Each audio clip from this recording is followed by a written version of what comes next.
जी नाज़रीन, डॉक्टर तार नज़ीर आपसे मुखातिब है और मैं आपको अपने प्लेटफॉर्म पे खुशामदीद कहता हूँ। नाज़रीन, अरशद शरीफ शहीद ने पाकिस्तान की सहाफ़त को एक नया रुख दिया है। पाकिस्तान के अंदर एक नया मिजाज और एक नया तरीक़ेकार डेवलप किया है। उसने सवाल उठाने शुरू किए कि वो कौन था। तो गोया ये सवाल ही एक ऐसी चीज़ है जो इंसान को इंसानी ज़िंदगी के अंदर आगे बढ़ाती है, जो ज़िंदगी के हर शोबे में अहम किरदार अदा करता है। तो जब हम सवालात उठाते हैं तो सवालात उठाते हुए हम अपने एकेडमी की दुनिया में, रिसर्च की दुनिया में और अदालती कार्रवाई में हर जगह पे सवालात ही करते हुए हम अपनी बात को, अपने बयानिए को और अपने मौक़िफ़ और अपने फ़िक्र और नज़रिए को आगे की तरफ लेके चलते हैं। तो गोया अरशद शरीफ ने सवाल उठा के सहाफ़त के अंदर एक नया रुख मुतय्यन कर दिया, एक नया तरीक़ेकार, नया प्रोटोकॉल डिज़ाइन कर दिया। हम उसी प्रोटोकॉल को अडॉप्ट करते हुए उसी के ईजाद किए हुए तरीक़ेकार के मुताबिक अपनी बात को आगे बढ़ाने की कोशिश करेंगे। हम अगर तारीख़ के झरोखे में भी देखें, हम अगर माज़ी के गुमनाम किरदारों में भी देखें, तो हम देखते हैं कि जब आप सवाल उठाते हैं तो इन्हीं सवालात की गुत्थियों में कई सारे जवाबात ऐसे आते हैं कि जिससे हमें रोशनी मिलती है।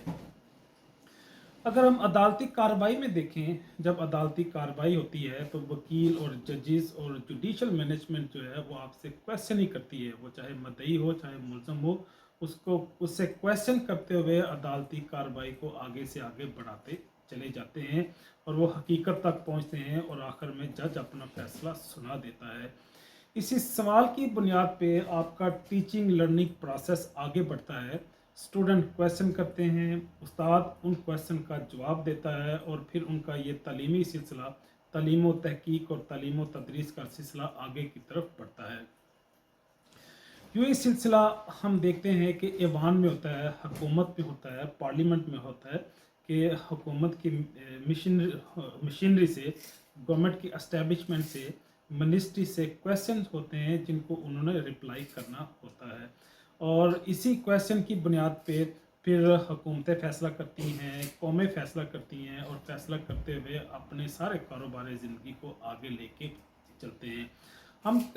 हम देखते हैं तजारत में भी ये क्वेश्चन की बड़ी वैल्यू है कि जब आप क्वेश्चन करते हैं, वो चाहे भाव का क्वेश्चन करें, चाहे उसका सोर्स का क्वेश्चन करें, चाहे उसकी उसकी क्वालिटी पे क्वेश्चन करें, मुख्तलिफ क्वेश्चन उठाते हुए हम तजारत, फिनांस और इकानमी को भी बिल्ड करते हैं।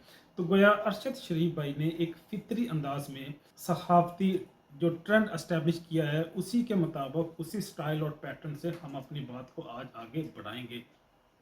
मैं मुताला पाकिस्तान के स्टूडेंट की हैसियत से या हिस्ट्री के एक स्टूडेंट की हैसियत से क्वेश्चन करने की जसारत करूँगा। क्वेश्चन किससे करूँगा? मैं एस्टेब्लिशमेंट से करूँगा, मैं गवर्नमेंट के अदारों से करूँगा, मैं मुकन्ना से करूँगा, जुडिशरी से करूँगा, ऐवान इक़्तिदार में बैठे हुए लोगों से करूँगा। वो क्वेश्चन करते हुए मैं आगे बात को आगे बढ़ाने की कोशिश करूँगा। जब पाकिस्तान बना, पाकिस्तान बनने के बाद वो कौन से लोग थे, वो कौन सा अदारा था, वो कौन सा ग्रुप था कि जिसने हमारे बाबाए कौम कायद आज़म को ज़ियारत में भेज दिया।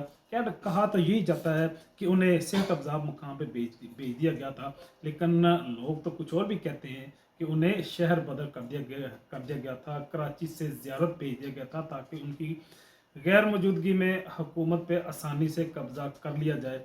वो कौन था जिसने बाबाए कौम को एयरपोर्ट से उनकी राइशगाह तक लाने के लिए मुनासिब ट्रांसपोर्टेशन का बंदोबस्त नहीं किया? वो कौन था जिसने 16 अक्टूबर 1951 में लियाकत अली ख़ान साहब के कत्ल का एहतमाम किया? और वो कौन था जिसने लियाकत अली ख़ान की तफ्तीश और अदालती कार्रवाई में हर्डल की और इस कार्रवाई को आगे बढ़ने नहीं दिया?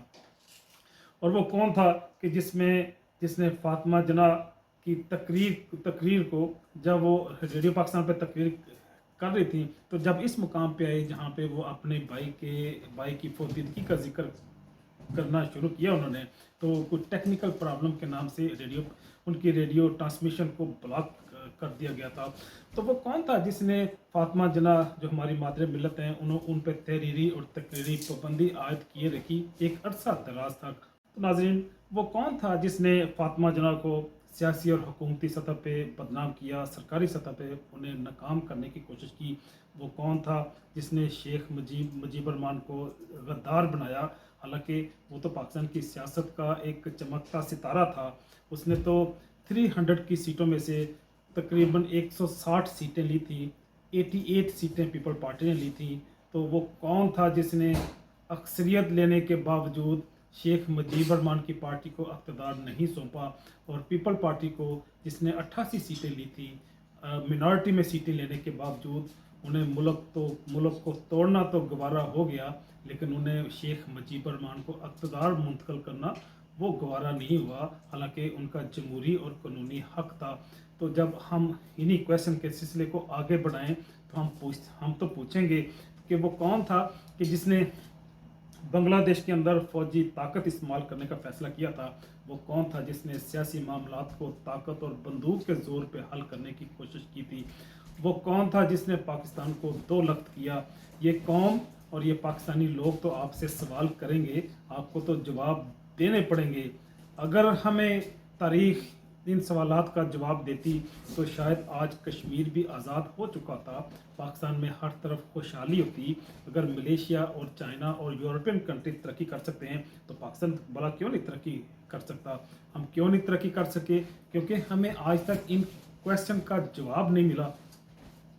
अगर हमें तारीख ये जवाब दे देती तो शायद हमें कोई साइफर भी ना भेजता, शायद पाकिस्तान के अंदर रजीम भी चेंज ना होता। और मैं बात को आगे बढ़ाऊंगा, अगर हमें तारीख जवाब दे देती तो शायद शहबाज गिल को भी कोई नंगा करने की कोशिश ना करता, कोई आज़म सवाती को आधी रात को गिरफ्तार करके उन्हें तशद्दुद बनाने की भी जरूरत ना करता, और उनकी प्राइवेसी को भी हर्ट ना करता। और ये सवालात मैं समझता हूँ कि हुकूमती अदारों को, सरकार को, एस्टेब्लिशमेंट को इनके जवाबात देने होंगे, तभी बात आगे बढ़ेगी। अरशद शरीफ शहीद ने ये जो ट्रेंड एस्टेब्लिश किया है, ये जो नया मजाज दिया है, कौम को एक नई ज़िंदगी दी है, आज़ादी की जो तहरीक पैदा की है, वो अब तहरीक ख़त्म नहीं होगी। अब ये तकमील पाकिस्तान के बाद ही ये मुकम्मल होगी। पाकिस्तान के अंदर हकीकी आज़ादी बर्पा होके रहेगी। इसी पैगाम के साथ डॉक्टर ताहा नज़ीर आपसे इजाज़त चाहता है। मिलते हैं ज़िंदगी के किसी नए मोड़ में, नए उन्वान के साथ। तब तक के लिए अल्लाह हाफिज़।